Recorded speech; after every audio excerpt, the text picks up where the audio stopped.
Hello mes belles amies créatives! Cette semaine, je vous emmène avec moi en rando. On allait dans la région d'Abondance, dans le coin La Cornette de Bise. On y a fait une rando dont le but était de voir 3 lacs. C'était juste magnifique, en plus il y a fait super beau. On en a profité pour arriver la veille et dormir dans notre van. Bon, je vous avoue qu'on a eu super froid. Franchement, la prochaine fois, on prendra bouillotte et tous les plaids qu'on a à la maison. Pendant cette rando, on est passé par un village typique où il y avait un refuge juste magnifique, hyper imposant, avec plein de petits détails, plein de fleurs. Ça m'a inspiré une aquarelle que j'ai peinte dans mon carnet. Et c'est la première fois que je peins un bâtiment. Donc j'ai expérimenté des choses pour arriver à ce résultat. Mais avant de vous montrer toutes les étapes par lesquelles je suis passée pour le peindre, je vous emmène avec moi en rando. Nous voilà sur place. Nous sommes à la tombée de la nuit, mais on veut profiter de l'extérieur au maximum. Alors on s'installe dehors, on se fait chauffer un bon petit plat de pâtes. Bon, j'avoue, la nuit était un peu fraîche. On avait oublié la bouillotte, on avait pris que 2 plaids et clairement c'était pas suffisant. Mais bon, le paysage qu'on a au réveil nous fait tout oublier. Alors je me fais chauffer un bon chai latte pour me réchauffer et c'est parti pour la rando. Le point de départ se fait dans un village typique avec un refuge, une auberge, une ferme. Je trouve cet endroit très inspirant. Ça, c'est notre itinéraire de rando. On a un beau programme devant nous. Là, on est derrière. Paf, paf, paf, paf, paf.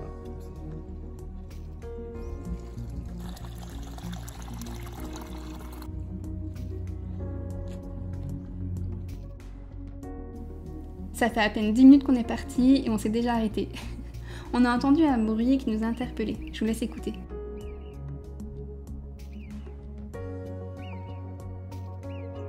Pour la petite histoire, en cherchant la marmotte, on a aussi vu un renard. C'était magique.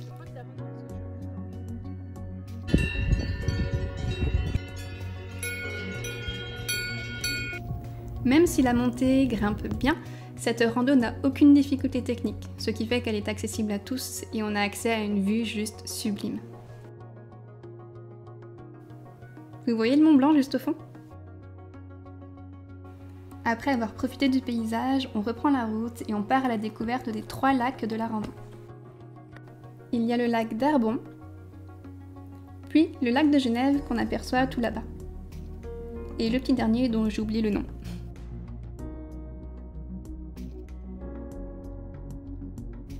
Alors clairement, pour moi, qui dit rando, dit fromage. Bon, là, je suis en train de manger du reblochon dans le pays de l'abondance. On dira rien. On descend, on retourne au village du début, et c'est là que je trouve mon inspiration pour ma prochaine aquarelle, ce refuge, où d'ailleurs on a acheté de l'abondance. Contrairement à d'habitude, je n'ai pas dessiné sur place, parce qu'on avait très faim, donc on est retourné au van, mais je l'ai pris en photo pour plus tard.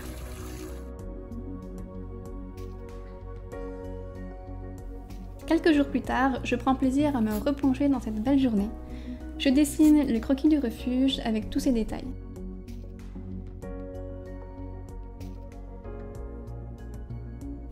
Je peins la première couche des murs et du toit avec un jus très clair et essaye déjà de marquer certaines ombres.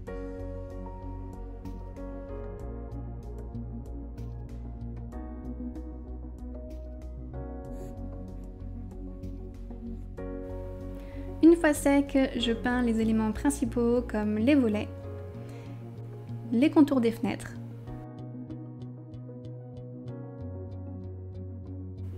et quelques formes de pierre pour donner du relief au mur.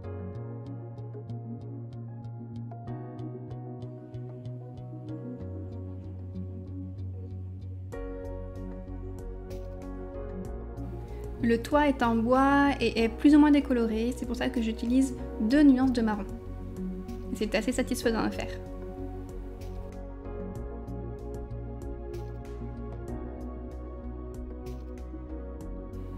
Ici, j'utilise un pinceau plat pour les éléments droits, ce qui est assez pratique.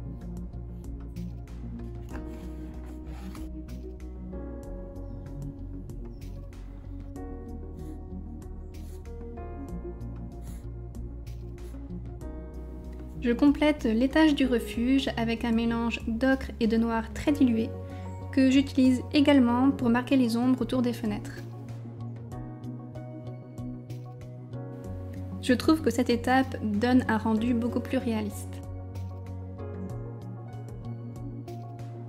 Je terminerai en marquant certains angles avec un jus beaucoup plus foncé. Je laisse le tout reposer et j'y reviendrai un peu plus tard. Je trouve ça très sympa de peindre une aquarelle en plusieurs fois. Tout simplement parce que quand on s'installe et qu'on sort les pinceaux, on n'a pas la question à se poser « qu'est-ce que je vais bien pouvoir peindre ?» Aujourd'hui, je m'occupe des détails, ma partie préférée. Je peins l'intérieur des fenêtres avec un jus très clair, sans vouloir colorier. Puis, je m'occupe des nombreuses fleurs présentes sur le rebord des fenêtres, principalement violettes et roses. Comme vous voyez, je ne me préoccupe pas vraiment de la forme, je les peins de façon très aléatoire pour les suggérer.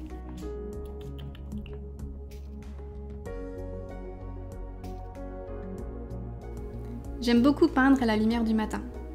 Alors, parfois vous pouvez voir des ombres sur mon carnet. Mais quoi de plus beau que la lumière naturelle? J'ajoute de la texture à la pancarte avec des pigments mais très peu d'eau. Quand les fleurs sont sèches, j'ajoute le feuillage, encore une fois sans trop rentrer dans le détail.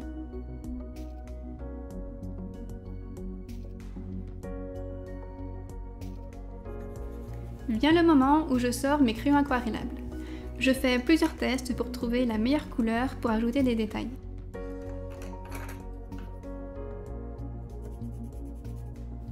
J'aurais très bien pu peindre ces éléments, mais je trouve que les crayons de couleur apportent une texture très intéressante. C'est ce que l'on appelle le mix média finalement.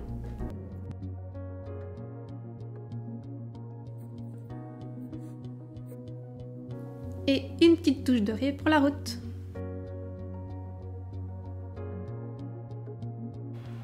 Et voilà ce que donne le refuge. C'est toujours difficile, je trouve, de savoir quand s'arrêter.